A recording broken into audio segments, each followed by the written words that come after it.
Saya nak beritahu bagaimana orang-orang ini begitu gila sekali.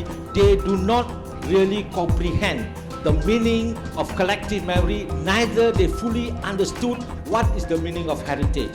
They fail to understand the meaning of building structures and the meaning, sign and symbol of those structures. They fail completely.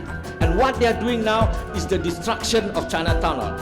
They are creating this tall building to replace Chinwu Stadium, Stadium Merdeka and Stadium Negara. This is our historical heritage. Whether we accept 1957 is real Merdeka or not is another question. But it was there to declare the independence of state of Peninsular Malaya.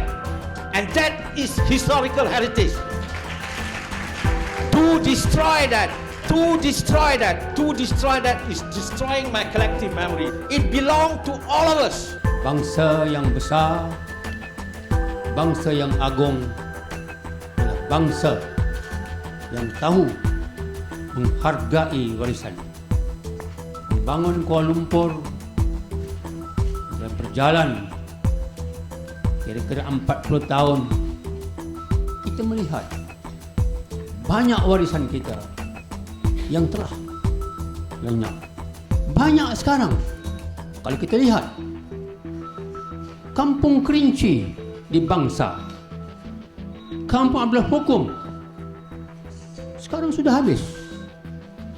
Kampung Baru pun akan habis. Jalan Sultan juga akan habis.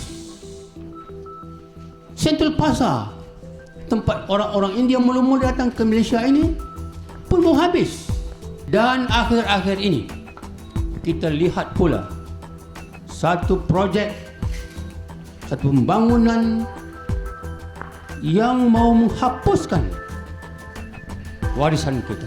Kami sudah hantar 3 pucuk surat, 3 surat mau jumpa Datuk Bandar.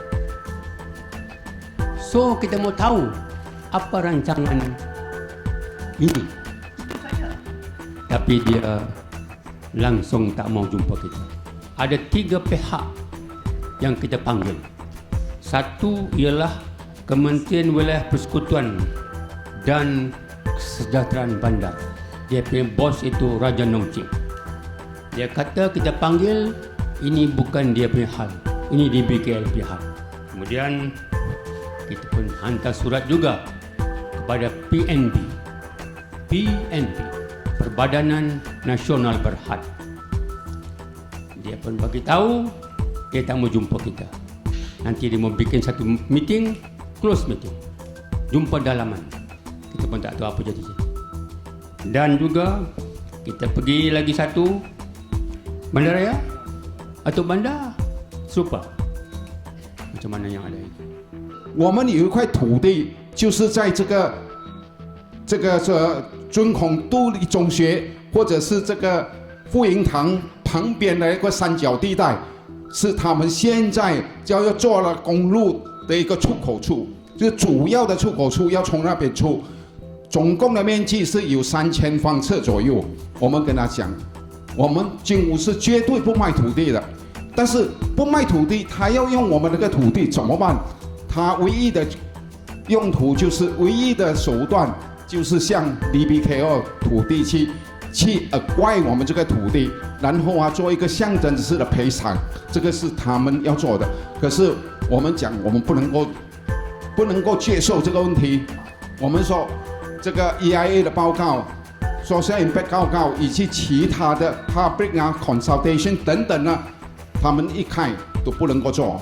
他们实际要求的是 closed law meeting， 也就是闭门式的会议，不允许把这些东西全部宣传出去。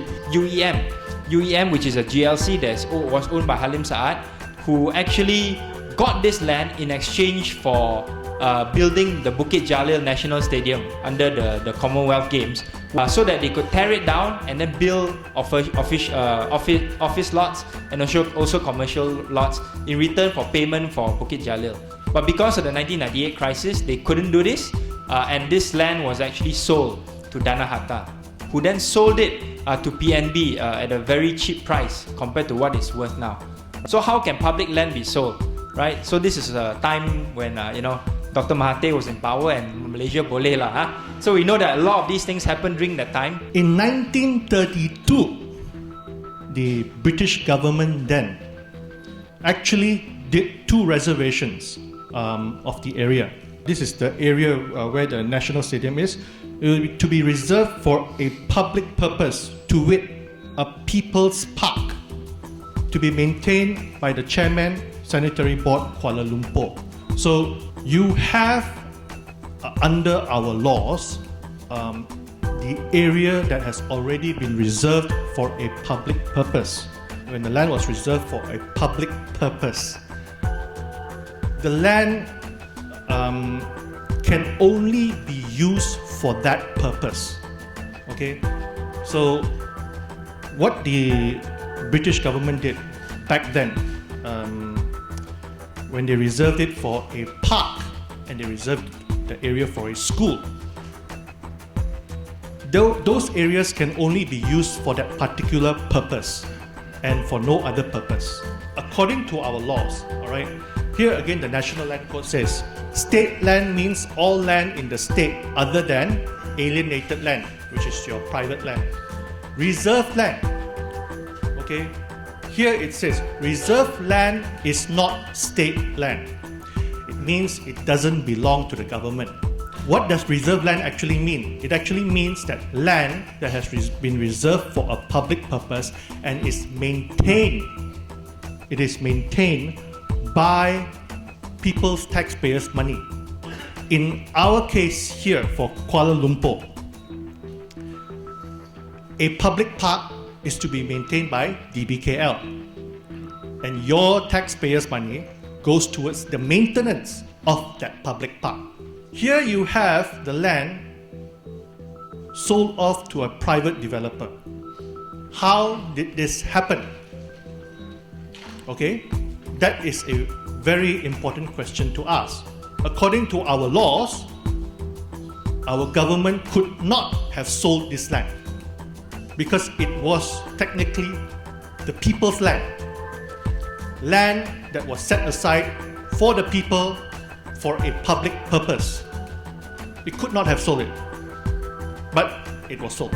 All of you have been having trouble trying to get DBKL to give you a public hearing, public consultation, and they are refusing you. I have here what you call Total Planning and Development Guidelines. This is published by the Department of Town and Country Planning, Peninsular Malaysia, which is under the Ministry of Housing and Local Government. I'm here to tell you that our government actually has rules and laws that require them to give public consultation. The government has appointed Halcro, this is a British consultancy firm, to do a public transport master plan for the Klang Valley. Millions of dollars to spend on this, to draw up a master plan. And before they can be given the chance to complete their study, this MRT was already announced, the Sungai Buloh Kajang route was already announced. So we wonder, how effective is this MRT? Now if you look at public transport, the first principle of public transport is we want to connect any point to every point in the city to each other to enable people to move around seamlessly. Now this is the key thing to public transport.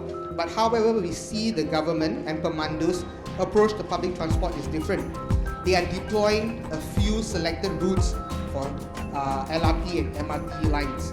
This is high capex expenditure, high amount of construction, and well, it's lucrative projects to be given to whichever party that gets the project. But we don't see the action of completing the network. We and Transit have always argued, is Pemandu sincere in promoting better public transport? Or is Pemandu there to provide for mega infrastructure projects? PNB has said that look, we need to build this tower because there's a lack of supply of office space in KL, and that this is actually a commercially viable project that can sustain us in terms of income and also give us good profits. what has not really been discussed publicly is the fact that there's overglut of office supply space in KL. So this is a report by Cushman Wakefield. You can see that this is the latest quarter, fourth quarter 2012. You can see a spike in the percentage of unoccupied office space here in KL, up to 25% already. Not only that, we see two big mega projects coming in. The Tun Razak Exchange, just off Jalan Tun Razak, will add another 4.7 million square feet over the next 15 years. Menara Warisan will add another 3 million square feet in the next 10 years. Right, so you can see you are adding more space in an already oversupplied market. All these other reports and newspaper articles that have been reported in the last 2 years. Klang Valley to face oversupply of office space. So when you add another 4 million square feet in this KL CBD in the form of the 118 tower, how sustainable is it going to be? Is it going to be another white elephant project? After building this whole commercial project, nobody wants to move in, and then it becomes something which is underutilized, which it could have been put to a much better use in terms of keeping it as a public space. Only those two buildings now are protected, listed as a national heritage building, so they cannot be touched. At least now lah, because in Malaysia anything can happen. We can look to the National Heritage Act to try to protect not just these two stadiums, but the whole area around the stadium. Because if under Section 40, Article 40 of the National Heritage Act, when you want to apply for planning permission in a place in the heritage site, you also need to make sure that measures have been taken to ensure the safety of the heritage site and the neighbouring land. Right, the land that is around Stadium Merdeka Negara. So any approval or any application to want to build buildings around this Stadium Merdeka Negara needs to take into account the protecting not just the integrity of these two buildings but also the character of these two buildings. The stadium complex was considered part of Taman Tunku as recent as the KL draft plan in 1987. Right, this is before the land was privatized and given to UEM, I think illegally. You look at the sports areas, Stadium Complex and Taman Tunku, they are considered as one area. How can they be separated out? Only the two stadiums designated as National Heritage Site, and then Taman Tunku privatized and given to PNB to get developed. Right, so there's clearly something wrong here. Why was it this was a change? Vancouver Stanley Park has 1,001 acres and it has 500,000 trees.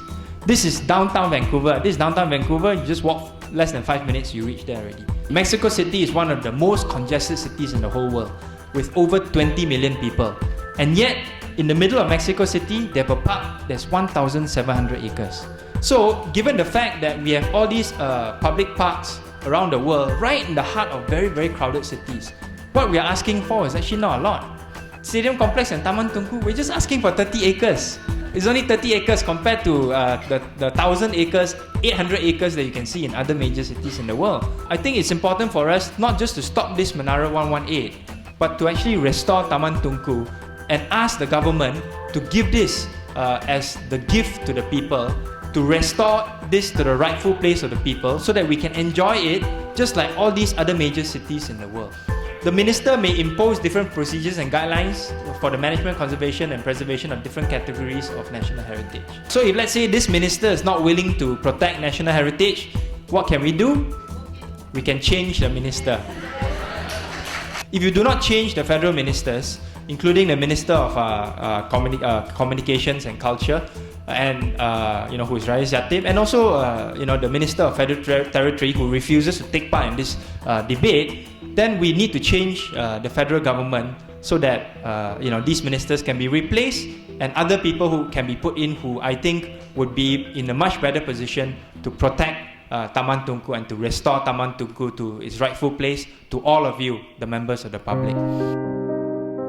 Kita hidup untuk zaman yang telah jauh ke depan, tapi kita punya pentadbiran, kita punya bandar raya ditadbir secara kolonial, secara penjajahan. Kami berharap supaya semua warga Kuala Lumpur bersatu, bangkit untuk merubah keadaan ini. dan mari kita sama-sama jayakan Malaysia ini sampai ke akhirnya.